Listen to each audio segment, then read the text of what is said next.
அடுத்த செய்தியாக இந்த காசியில் இருக்கக்கூடியது ஞானவாப்பி. ஞானவாப்பின்னோலே நிறைய செய்தித்தாள்களில் பார்க்கும்போது இன்னைக்கு உள்ளவங்க ஞானவாப்பின்னோடனே மசூதி அப்படின்னு தான் அதை நினச்சிடுறாங்க, படிச்சிடுறாங்க.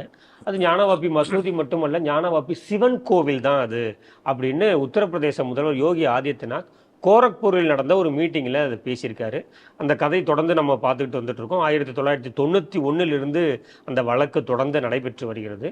அது அவுரங்கசீப் காலத்தில் அங்கே இருந்த சிவன் கோவில் இடிக்கப்பட்டு அதன் மீது மசூதி கட்டப்பட்டதாக தான் தொடர்ந்து அந்த குற்றச்சாட்டை நம்ம சுமத்திக்கிட்டு இருக்கோம். அது 2023 டிசம்பரில் இந்திய தொல்லியல் துறையுமே இந்த தற்போது இருக்கக்கூடிய மசூதி இருப்பதற்கு முன்பு கோவில் இருந்திருக்கு அப்படிங்கக்கூடிய ஆதாரங்களையும் அவர்கள் முன்வைத்திருக்கிறார்கள். தொடர்ந்து இந்த வழக்கு நடைபெற்று கொண்டிருக்கிறது. இப்போ யோகி அவர்கள் பேசும்போது மீட்டிங்கில் பேசியிருக்காரு, ஞானவாப்பி என்பது மசூதி அல்ல, அது சிவன் கோவில் அப்படின்னு ஆணித்தரமா பேசியிருக்காரு. இந்த செய்தி எப்படி பார்க்குறீங்க? சர்ச்சைங்கிறது என்னன்னா, ஒரு முதல்வர் ஒரு வழக்கு நடந்து கொண்டு இருக்கும் பொழுது இப்படி பேசியிருக்கிறாரு அப்படின்னு. ஆனால் ஏஎஸ்ஐயோடைய ரிப்போர்ட் ஏற்கனவே அங்கே வந்து கோயில் இருக்குது அப்படின்னு சொன்னது. இப்போ வந்து அங்கே ரெனோவேஷன் ஒர்க் பண்ணணும் அப்படிங்கிறத இது இருக்கும் பொழுது தான் இந்த பேச்சு பொழுது வந்திருக்கிறது. யோகி ஆதித்யநாத் அவர்கள் சொன்னது முற்றிலும் உண்மை. ஏன்னா ஒரு காலகட்டத்துக்கு அப்புறம் இதை சொல்லியே அந்த பேர் ஞானவாப்பி மாஸ்க் அப்படிங்கிறது மாதிரி அவங்க சொல்கிறாங்க. இப்போ 1980களுக்கு பிறகுதான் அது பாபர் மஸ்ஜித் அப்படின்னு சொன்னாங்க. அதற்கு முன்னால் ஜன்மஸ்தான் மாஸ்க்குன்னு தான் அதுக்கு பேர். ஜன்மஸ்தான் மீது கட்டப்பட்ட மசூதி ஜன்மஸ்தான் மாஸ்க்குன்னு தான். ராம ஜன்ம பூமி வழக்கு அப்படின்னு தான் பல நேரங்களில் பத்திரிகைகள் தான். திடீர்னு இவங்க பாபர் மசூதி அப்படின்னு. அதனால தான் அது பாபர் மசூதி. ஏன்னா மசூதி என்றால் அதற்கு மினார் இருக்கும், இதுக்கு மினார் இல்லை. அப்படின்னா பாபர் கும்மட்டமா அப்படின்னு இந்துத்துவ ஆட்களும் கேட்காது. அது வந்து ஒரு கட்டிடம் தான் அப்படின்னு இவங்களும் பேச ஆரம்பித்தாங்க. ஏன்னா ஒரு காலகட்டத்துக்கு அப்புறம் இது வந்து ஒரு நேரேட்டிவ் செட் பண்ணுவாங்க. இதுதான் இப்போ நீங்கள் இந்த காசி விஸ்வநாதரை அவுரங்கசீப் காலத்தில் இடித்து அதெல்லாம் ஞானவாப்பி மசூதி கட்டப்பட்டது அப்படிங்கிறத சொன்னால் கூட, ஏன் இடித்தார் அந்த இடிப்பதற்கான நியாயத்தை தொடர்ச்சியாக பேசிட்டு வரதை பார்க்குறோம். இப்போ வரைக்கும் அந்த கோயிலுக்கு கீழே, அதாவது ஒரு அவனுடைய தளபதியை அனுப்பிச்சானா, அங்கே வந்து பார்க்கும் பொழுது இந்த ஒரு குறிப்பிட்ட காலகட்டத்தில் நம்ம கடந்து டெல்லிக்கு போகணும் அப்படின்னு வரப்ப பலர் வந்து இங்கே இந்த ஏரியாவில் வாரணாசி இந்த பகுதியெல்லாம் அவர் இது பண்ணுறப்ப அவனுக்கு அப்போ தான் தெரிஞ்சதா அந்த கோயிலுக்கு இல்லை பூசாரியே வந்து அங்கே இருக்கிற பெண்களை எல்லாம் மானவங்கப்படுத்தி அதுக்கான ஒரு கீழே ஒரு சுரங்கம் மாதிரி இருந்தால் அங்கே எல்லாரும் அடைச்சி வச்சு இந்த வேலையெல்லாம் பண்ணிட்டு இருந்தாங்க. அவங்களை மீட்பதற்காக பெண்களை இந்த இடத்தில் இப்படி வாடா செஞ்சுருக்கீங்க அப்படின்னு கோவப்பட்டு அவுரங்கசீப் இடிச்சிட்டாரு அப்படின்னு ஒரு உருட்டு.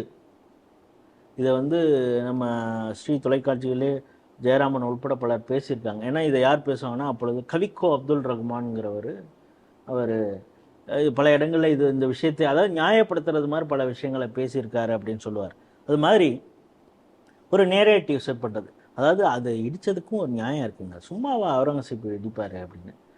அது மாதிரி அவுரங்கசீப் ரொம்ப நல்லவருங்கிறது மாதிரியான பல விஷயங்களை அவர் வந்து தொப்பிக்கு அவரே தையல்லாம் போடுவார், குரான் அதெல்லாம் அவரே பைண்ட் பண்ணி வச்சுப்பார், அதை வித்தெல்லாம் காசு அதில் வர, அதாவது அப்பாவை காலி பண்ணால் சகோதரனை காலி பண்ணால் அதை இதெல்லாம் மறைப்பதற்கு இவங்க என்னென்னமோ விஷயங்கள்லாம் பேசக்கூடியதெல்லாம் பார்க்குறோம்.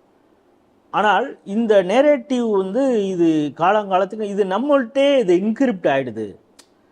ஒரு கட்டத்துக்கு அப்புறம் அவன் அப்படி தானே அப்படிங்கிறது அது அப்படி இல்லை. அதுன்னு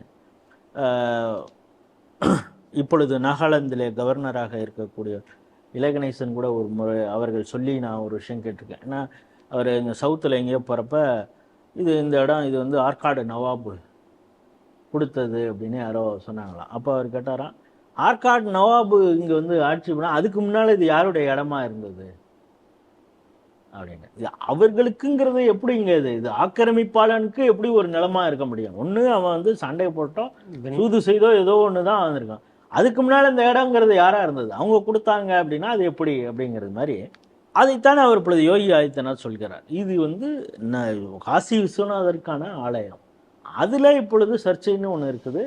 இந்துக்களே இதை இப்படி சொல்ல ஆரம்பிச்சிட்டா கடைசியில் அது பிரச்சனையாகும், இதிலிருந்து நாம் மீள வேண்டும் அப்படிங்கிற ஒரு கருத்தை முன்வைத்து தான் சொல்லியிருக்கிறார். அதனால தான் சமீபத்திலே கூட பார்த்தோம், நம்ம தான் பேசணும்னு நினைக்கிறேன், அந்தமானில் அதற்கு தலைநகருடைய போர்ட் பிளேயர் அப்படிங்கிறதுல அதில் என்ன இருக்குது, இப்போ ஸ்ரீ விஜயபுரம்னு மாற்றும் பொழுது அங்கே இத்தனை நம்முடைய சுதந்திர போராட்ட வீரர்கள் இருந்திருக்காங்க, அந்த வீரர்களுடைய தியாகத்தினால் நமக்கு கிடைத்த வெற்றி தான் இப்பொழுது நம்ம வந்து விஜயம். டெமோக்ரஸி அப்படிங்கிறத நமக்கு கிடைத்த சுதந்திரம் அப்படியெல்லாம் நம்ம பேச முடியும்.